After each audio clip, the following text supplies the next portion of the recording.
सबकी दुखती रग है इस पूरे रूम के अंदर कि भाई टैक्स ज़्यादा तो कोई नहीं देना चाहता है। अगर मैं इंडिया का टैक्स रिजीम देखूं, कॉर्पोरेट टैक्स कम हो चुके हैं, मगर जो डायरेक्ट टैक्सेस इनकम टैक्स है उसमें अभी बड़ा कोई रिफॉर्म बोल करके नहीं आया है।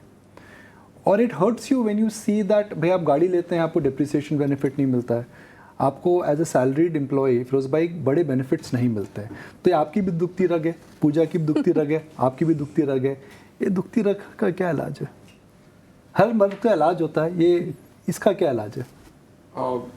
बिल्कुल सही कहा। कोई इलाज नहीं है इसका। आई थिंक देखिए, अब सेक्शन 44A और सेक्शन 44AD एक बिजनेस एंड एक प्रोफेशनल्स को काफी एग्जेम्पशन देता है। अगर आप एक छोटा बिजनेस है, आपका टर्नओवर 3 करोड़ के नीचे है और आप पूरे कैश रिसीट्स नहीं लेते और बैंक अकाउंट क्रेडिट लेते, तो 6% की टैक्स देनी पड़ती। 6% को प्रॉफिट मान के आपको एक P&L भी मेंटेन नहीं करना पड़ता। अगर आप एक प्रोफेशनल हो, 75 लाख तक कमा रहे हो, तो आपको टैक्स नहीं देना पड़ता, मतलब इतनी 30-35% की रेट में। बट अगर आप देखते हो सैलरीड एम्प्लॉय, उसके ना तो कोई सेक्शन है जिसमें वो नॉर्मल टैक्स पे कर सकता है। आज अगर आप देखते हैं इनकम टैक्स की जो लेटेस्ट डेटा है, उसमें प्रॉब्लम क्या है कि लोग बाग जो एग्जेम्पशंस यूज कर लेते हैं, वो अपनी टैक्स को इतना बचा लेते हैं कि गवर्नमेंट के पास एक ही सीधा बंदा होता है जो सैलरीड एम्प्लॉय है, उसकी EPFO में पूरी डिटेल है, उसमें कहीं कोई सब्जेक्टिविटी नहीं है, तो उसको टैक्स मैं बस रुमाल नहीं निकाल रहा हूँ, इतने आंसू आते हैं जब ऐसा कोई बोलता है। करेक्ट। आप देखिए 15 लाख से ऊपर कमाने वाले इंडिया में 15-20 लाख लोग ही हैं। जी हाँ। बट फॉरेन की छुट्टी लेने वाले 3 करोड़ यूनिक लोग। जी हाँ। तो अब अगर आप देखेंगे कि उनका बर्डन एक ट्रांसपेरेंट प्रोफेशनल को लेना पड़ रहा है, क्योंकि उधर बहुत सारी लोग रियायतें ले लेते हैं और छूट जाते हैं। आई थिंक जब तक कि वो नहीं होगा, तब तक इधर बेनिफिट नहीं दे पाएंगे। आप शांत हैं? नहीं, बराबर है। आप जो whatever I think Feroz said was very right. क्या हो रहा है कि majority tax is collected from the, if you see the total percentage of tax, individuals pay quite high tax. It was almost up to 43% up to the last year. Now it is brought down to 39%. As against that, as you rightly said, corporate is paying much lower tax. Yeah. It is 30% or 25%. Some new companies were paying only 15% tax. But we have to keep in mind, जहाँ declare dividend करते हैं तो उसके dividend भी ऊपर tax है.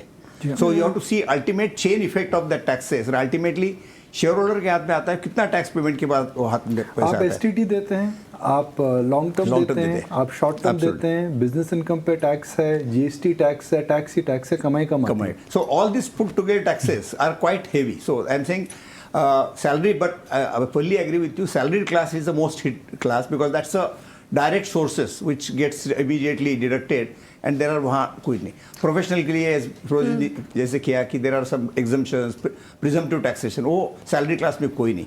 And exemptions slowly they are withdrawing all the exemptions, whether it is salary, whether it is housing loan का है, कोई all those exemptions are slowly withdrawn. To purpose is you have been given option till now कि at least you select either old regime or new regime. But new regime is not becoming attractive because people, those who are claiming exemption up to 3.5 lakh rupees on these various exemptions, they can't, they won't like to go for a new regime. So that is how it is. And a proper study is required to be done, because what is happening, stakeholders are not involved while taking these decisions. These decisions are taken little more one-sided without involving the who are really getting affected. I think that's the main purpose. So I think main purpose, DS Saxena साहब भी हमारे काफ़ी दोस्त हैं, उनको बोल रहे थे एडमिनिस्ट्रेशन, बट क्या हो रहा है कि पॉलिसी लेवल में बहुत अच्छे हैं अपन, पर इम्प्लीमेंटेशन में बहुत तकलीफ हो रही है, जो एक्चुअली जो जिसकी केस स्क्रूटनी में आ जाती है कि उसको कोई रिफंड नहीं मिलता है, कि बिकॉज अभी आज का मेजर प्रॉब्लम क्या है, CPC जो और ITBA पोर्टर है, उसमें they are not matching each other. So जो उसमें रिफंड सबको नहीं मिल रहे, तो प्रॉब्लम जो है एडमिनिस्ट्रेशन में बहुत प्रॉब्लम है, that need to be resolve.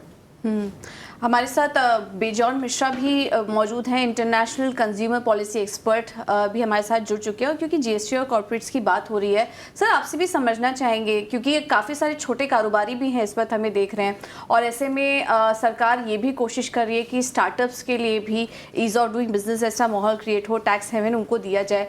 अगर उनके संदर्भ में बात करें, MSMEs को और ज़्यादा इंकरेज करने के लिए, छोटे कारोबारियों को इंकरेज करने के लिए, स्टार्टअप्स जो हो गए, और क्या कुछ कदम सरकार उठा सकती है? देखिए, हम अपना एमिनेंट पैनलिस्ट को बहुत गौर से सुने और वो लोग करीब करीब सारे इश्यूज को कवर कर चुके। हम केवल एक ही चीज कहना चाहेंगे as a person coming from the users perspective, citizen perspective, हम ना ओल्ड एंड न्यू रिजीम समझते हैं, हम केवल एक ही चीज समझते हैं, efficient and inefficient taxation. You see what I understand is, आप कोई भी रिजीम लाइए बट एफिशिएंसी लाइए। एफिशिएंसी मींस क्या?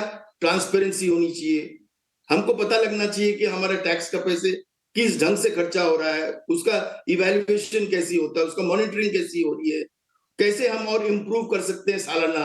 जब हम बजट पेश करते हैं तो किस ढंग से हम एक अकाउंटेबिलिटी लाते हैं टैक्स पेयर्स के सामने।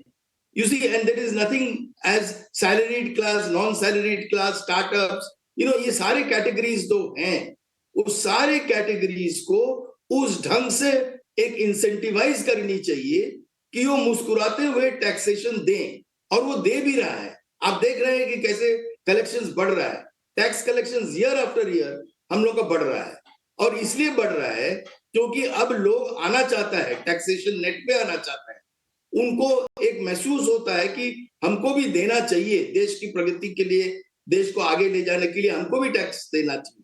लेकिन सबसे बड़ी बात यह है कि इनडायरेक्ट टैक्स तो गरीब से गरीब आदमी भी दे रहा है टैक्स, और हम लोग को यह समझना होगा कि सारे टैक्सेशन जो कलेक्शन होता है, डायरेक्ट, इनडायरेक्ट, कस्टम्स, सारी चीजों को लेकर हम लोग ऐसा एक एफिशिएंट मैकेनिज्म लानी चाहिए कि हम लोग को सबको वैल्यू फॉर मनी मिले। इसी आज गवर्नेंस, जो डेफिसिट फाइनेंसिंग की बात होती है, जब हम लोग ऑलवेज डेफिसिट फाइनेंसिंग को कैसे घटाएं उस पे देखते हैं, डेट को कैसे घटाएं उसको देखते हैं, और उसका कोई जवाब नहीं मिलता है सही ढंग से, क्योंकि गवर्नेंस का कॉस्ट इतना बढ़ जा रहा है। और जो हम लोगों के पक्ष को लेकर आप जैसे बोल रहे हैं कंसल्टेशन नहीं होता है, नहीं, बिल्कुल कंसल्टेशन होता है। हमारे जो इलेक्टेड रिप्रेजेंटेटिव्स हैं वही लोग तो बैठकर हमारे फाइनेंशियल बिल को पास करते हैं, तो उस समय हेल्दी डिबेट होनी चाहिए कि किस किस जगह पे टैक्सेशन घटनी चाहिए, कैसे अफोर्डेबल होना चाहिए हेल्थ केयर, कैसे सारे लोगों को हम यूनिवर्सल हेल्थ कवरेज में ला सकते हैं, कैसे हाउसिंग फॉर ऑल सही ढंग से क्वालिटी हाउसिंग लोगों को मिले, कैसे हमको आसानी से हमारा फाइनेंशियल स्ट्रेंथ, हमारे जो डिस्पोजेबल इनकम है उसको हम सही ढंग से कैसे प्लान कर सकें। एक 24/7 हेल्पलाइन नंबर होनी चाहिए हर भाषा में। हम सोचते हैं कि the tax authorities must have a 24/7 helpline number, सारे अलग अलग भाषा में, ताकि कोई भी व्यक्ति कॉल करके समझ सके कि हम आसानी से कैसे कर सके। हर आदमी चार्टर्ड अकाउंटेंट को नहीं नियुक्त कर सकते हैं, उनके पास उतना क्षमता नहीं है, तो इसलिए सरकार को सोचना होगा कि कैसे हम आम आदमी को प्लान करा सके, उनका प्लानिंग कैसे हम सोच सके। ये सारी चीज हो सकता है जब एक विल होगा, एक पॉलिटिकल विल होगा कि लोगों का टैक्सेशन होनी चाहिए, अनिवार्य रूप से होनी चाहिए। और हम बार बार ये कहते हैं कि ये पैसे को लेकर हमारा सोशल सिक्योरिटी के बारे में सोचना बिल्कुल जरूरी है। हमारा पेंशन फंड, हमारे हेल्थ केयर, हम जो आपको बार बार बोल रहे हैं, बच्चों के एजुकेशन, ऑल दीज थिंग्स एक ट्रांसपेरेंट रूप से लाना चाहिए, जो नहीं है आज हमारे देश में। एक अकाउंटेबिलिटी होनी चाहिए जो हमारे देश में नहीं है। जी बेजान जी, मतलब कहने का मतलब ये है कि एक टैक्स पेयर भी थोड़ा जागरूक हो कि वो टैक्स को एज अ बर्डन ना देखे, एक सिविक रिस्पॉन्सिबिलिटी देखे, और सरकार की भी कोशिश रहनी चाहिए कि जो टैक्स पेयर है उनको भी एंकरेज करना चाहिए, उनको भी एक्नॉलेज करना चाहिए, और समय समय पर यहाँ पर दोनों को बैलेंस करने की ज़रूरत है।